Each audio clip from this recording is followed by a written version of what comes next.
నమస్తే అండి. నేను మీ దేవరకొండ ఉమా. ఈ జూన్ మాసానికి సంబంధించి మేషరాశి వాళ్ళకి చూస్తే గనక, మేషరాశి వాళ్ళకి 4 గ్రహాలు అద్భుతంగా యోగిస్తూ ఉన్నాయి. ఏ పని చేద్దాం అనుకున్నా, మేజర్ చేంజెస్ ఏమైనా చేయాలనుకున్నా, మేజర్ నిర్ణయాలు ఏమైనా తీసుకోవాలనుకున్నా, ఏదైనా పెట్టుబడులు పెట్టాలనుకున్నా అన్నీ కూడా 15వ తారీఖు దాటిన తరువాత, జూన్ 15వ తారీఖు తరువాత నుంచి మీకు రవి బలము అనేటువంటిది అద్భుతంగా పెరుగుతోంది.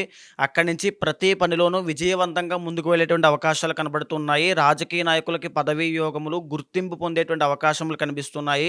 ఏ వృత్తి లేదా వ్యాపారంలో మీరు పనిచేస్తూ ఉన్నా, అందులో మీ పెర్ఫార్మన్స్ కావచ్చు, మీ యాక్టివిటీ, మీ స్కిల్స్ కానీ డెవలప్ అయ్యేటువంటి అవకాశాలు ఎక్కువగా కనబడుతున్నాయి. ఈ మాసంలో ఖచ్చితంగా నూతన వస్త్ర, వాహన సౌఖ్య యోగములు అనేటువంటివన్నీ కూడా కనబడుతూ ఉన్నాయి. అదేవిధంగా నూతన వస్తు యోగం అనేటువంటిది కూడా కనబడుతుంది. పెద్దవాళ్ళ దగ్గర నుంచి, పై అధికారుల దగ్గర నుంచి మన్ననలు, ప్రశంసలు పొందేటువంటి అవకాశం కనబడుతోంది. అయితే జాగ్రత్తగా ఉండాల్సిన అంశములు ఏంటి అంటే 15వ తారీఖు లోపు మేజర్ నిర్ణయాలు ఏది తీసుకోవద్దు.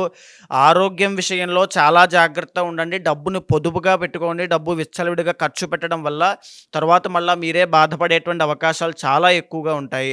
ఎస్పెషల్లీ ఆరోగ్యం జాగ్రత్త. ఈ మాసంలో వెంకటేశ్వర స్వామి యొక్క దర్శనం చేసుకోవడం వల్ల మరిన్ని శుభ ఫలితాలు ఖచ్చితంగా చూస్తారు.